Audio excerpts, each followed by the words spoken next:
Hello everybody, Raging Donuts on, and welcome back to another Minecraft video. In this video I'm doing something, another thing that I haven't actually done before, which is a mod showcase. I wanted to show you guys the top 5 mods for 1.13.2, which is kind of special because not many mods have been made for this version yet, seeing as Forge has not been released, but all these mods run on a similar thing to Forge known as Rift for 1.13.2. Now I want to point out these are all in fact mods, so changes in the game's code. They are not data packs. I have seen a few videos claiming to show Minecraft mods, but then they are actually just data packs. No, these are all client-side mods. You can see I have one of them up in the corner of my screen right now. Before I want to get into this video, I just have a few things to say. I know it has been a long time since I've last made a proper video like this, and that is because I've been spending a lot of time with family and such over the Christmas holidays and break and all that, and I hope you guys had a really good Christmas as well. So I should hopefully get back into my regular upload schedule, so that is once or twice a week, and nobody pester me in the comments about still wearing my Santa hat and scarf. I haven't bothered to take them off yet. You can see still wearing them here in Minecraft, although it is a rather sunny day. So yeah, I seriously hope you guys enjoy this video, so let's get right into it. So I'm going to be doing this from top to bottom. So number 5 is not my least favorite, but the one I find the least important, and then down to number 1, which is my most favorite. So at number 5 we have Rift mod list, actually, which is a very useful small mod that doesn't do much. It simply displays all the mods that you currently have installed to your game once you open up the launcher. One thing to remember, at the end of this video I will show you guys how to install these mods. And don't forget that all the links to the downloads of all the mods will be in the description of this video. So yeah, that is number 5, Rift mod list, very useful. You can see, you can look at all the mods I have installed here. And for number 4 on the list, we have a very known mod that you guys would probably have guessed would be in this video. That is right, that is Optifine for 1.13.2. I've already made a separate video showing you guys how to install it, but this is simply just probably the most useful mod on the list. The only reason I didn't give it a higher rank than 4 is because I've already made a video covering it, and most people already know of this mod and how to install it. It can be installed by itself, but some people may not know that you can install it together with other mods. Again, I'll show you guys how to do that at the end of this video, but of course, Optifine, the usual video settings. You can have your shaders on, and you can change so many great settings of your performance quality and all that good stuff that you can do with Optifine. So yeah, that was number 4. It seems that last clip was very rainy, dark, and gloomy, so let's move on to mod number 3, which is Roughly Enough Items. This is also a very popular mod in previous versions of Minecraft, but then it went by the name of Just Enough Items or Not Enough Items. It is a item mod that when you go into your survival inventory, it will display every single item in the game, as long as when you click on it, it will show you the recipes and different ways of achieving that item in the game. This is an extremely useful item, especially for beginner players to Minecraft that are not familiar with all the crafting recipes, or if you just love having this menu on the side here, because if you are creative, you can turn on cheat mode, and that way when you click on an item, it will give you that item right into your inventory. So that is easy peasy. This won't work unless you have operator or creative on the server, so you can't just go on to your favorite Minecraft server and start cheating in items. So yeah, that was mod number 3. For mod number 2, we have almost a personal favorite of mine, which is the Voxel Map mod. Basically just a mini map for your Minecraft game. So when you first launch up your game, you will get a little menu that pops up right in front of you when you open up your world. You can just press C to hide that, but that will just show you the different options for accessing the mini map. By default, the mini map will be in the top right corner. You can see up there. If you go ahead and press M, you can open up every so this way you can see all the different tools, and you can see all your waypoints, and you can filter it. You can also add new waypoints here and all that good stuff if you have a ton of waypoints, as well as the different options that you have. I'm not going to be messing too much with them. A quick way to add a waypoint is to simply press N, and that will create a waypoint at your current location. You can also change the color of it, and such as the icon, and what dimensions you want the waypoint to in. So once you create it, it shows up just like that as an icon, and once you press M, bring up the map. Well, another thing you can do to bring up the map is to press X. That will show so once you press X, it just brings up a map like this, so you can see your character and your exact coordinates and where you are. That will not show any of the waypoints though, so you can press X again once more to go out, and you can see in the top corner up there, it also shows all the mobs. That might be a bit distracting if you're trying to look at your builds, so drop my diamond sword. If you want to get rid of that, just go into press M, options, and then go to radar and show hostiles, turn that off, and you can also turn these other things off if you don't want that. But there we go. So now you can see in the top corner it shows the waypoints and the area around me. If you press C, that will zoom in the map to different things. You can press C again and again, and then at last it will zoom out completely. So that was mod number 2. And now for the very last mod in this video. It is a mod that goes by the name of Litlite Matica. It's actually a copy of a very popular mod known as Schematica, but that doesn't work for 1.13. So it has, so somebody has made a light version of that for 1.13, Litematica. So it is a schematic mod that allows you to import and view schematics into your world. You can't actually import the blocks or the schematics, but you can get a 3D model of the schematic that can help you build. There's only one slight problem. Any schematics created in a version before 1.13 will not load properly into Litematica in the 1.13, even if you're using the right version, and that is because of block IDs have been updated and such.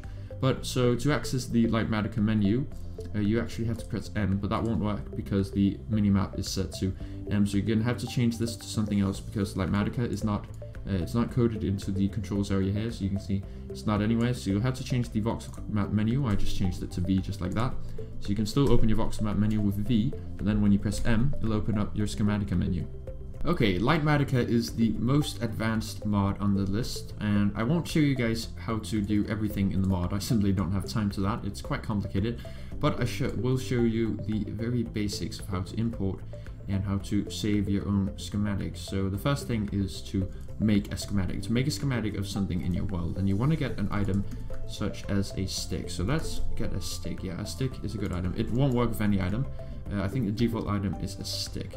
You'll see in your bottom left part of your screen, it comes up with this little thing that comes up whenever you hold the screen, and that is what mode you're using the stick in. You can tell you can't punch or click on anything with the stick right now because it is in tool mode. So if you hold down Alt on your keyboard and, oh sorry, not Alt, if you hold down Control on your keyboard and scroll your mouse wheel, it will change these different options down there, so you can see.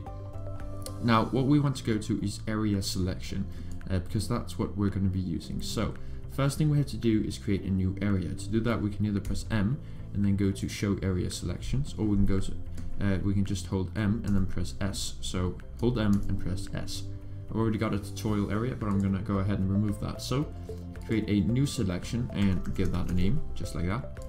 Okay, so now we can exit out of there. So say we want to select a tree. Let's find a good looking tree. This is a good looking tree. So first thing you have to do is create a origin point. So the origin point is like where the center of it's going to be. So we want to start by creating a box. Do that by holding down Control and then do that by holding down M and pressing A.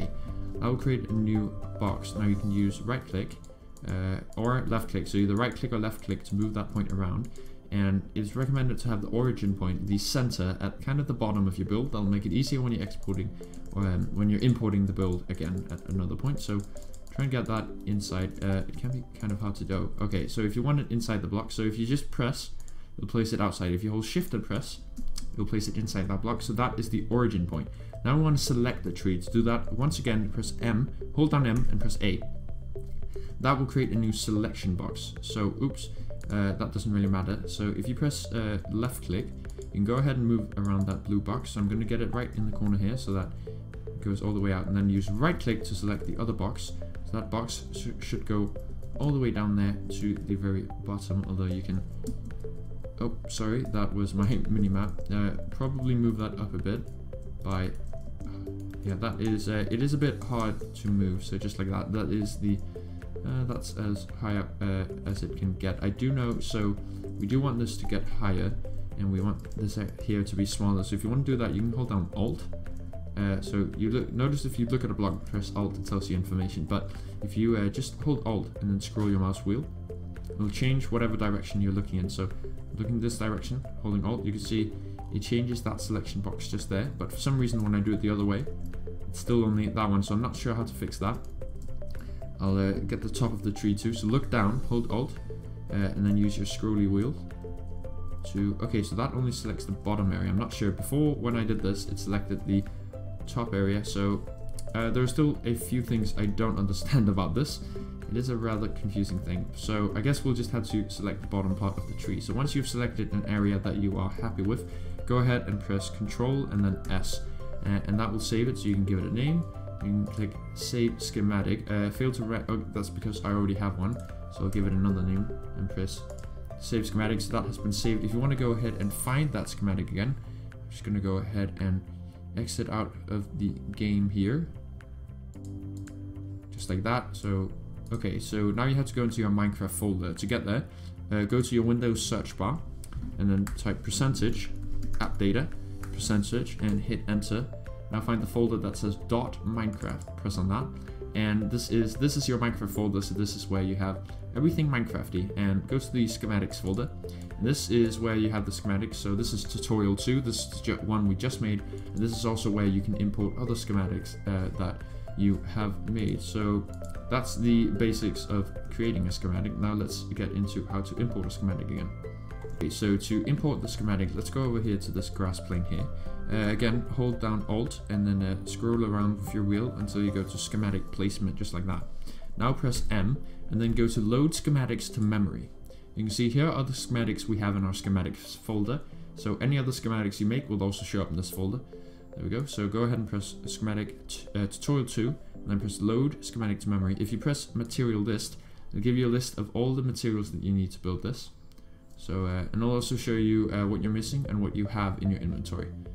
So let's go back out of this, press M, load schematics to memory, tutorial 2, and load schematic to memory. So it has now been loaded. Now you can exit out, and you'll notice this is, so the schematic is now on my stick, and since I'm in the schematic placement mode, I can left click or right click around, and that will move the schematic around. So before, I can also hold down Control, sorry, not Control, hold down Alt, and then move it up and down, move it that way, and move it that way, just like that. So let's get it into the grass nice and fine there. For some reason, so this is still a very odd program. I have not learned the ins and outs of it. For some reason, it doesn't show the textures of the blocks, and I haven't yet figured out why. It is a bit glitchy, so sometimes, let's go ahead and break this grass here. Sometimes it kind of glitches out for a second and shows some of the textures, but most of the time it doesn't. And I haven't figured out why that is. If you guys have, that would be really cool. Please write to me in the comments of this video. But you can always, if you hold down, I think it's, yeah, Alt, when you come close to it, you can see what blocks it is. So currently, if no one finds a way to fix this, or if it's just me, then it's not too good for detailed buildings, but mostly for the outline, say you're building a circle in the game and such. And if you place a incorrect block, it will show up red like that.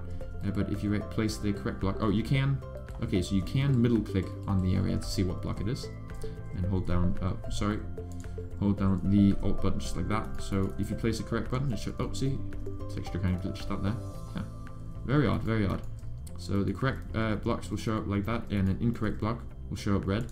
And I don't know what the heck is going on, but those are the very, very basics of importing and exporting. There is a lot more you guys could come to know about this that I myself do not know. I just wanted to show you this because this is a very, very useful mod for importing and exporting schematics and such in 1.13. I am, of course, very sad to say that that was the very last mod on the list, but now I'm going to show you guys how to install these mods. So they are extremely easy to install. All you have to do is go back to your Minecraft folder.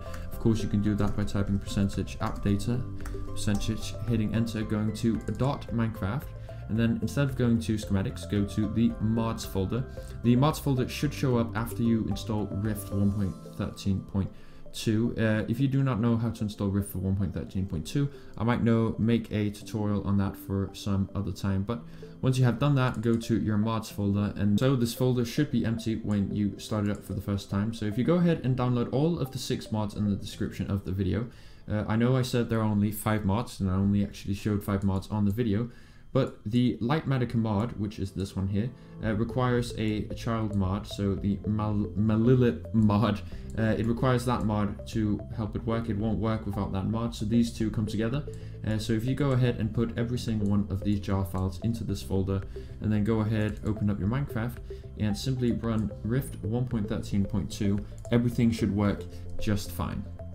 Well guys, that last mod sure was a mouthful, but I really hope you guys learned something or did enjoy watching this video. It did take me quite a while to make, researching how to use the Litematica mod, so if you guys enjoyed, I really appreciate it if you left a like, or if you really enjoyed it, if you subscribe to my channel if you're not already. And well, I hope you guys have a great day, and I'll see you next time. Goodbye.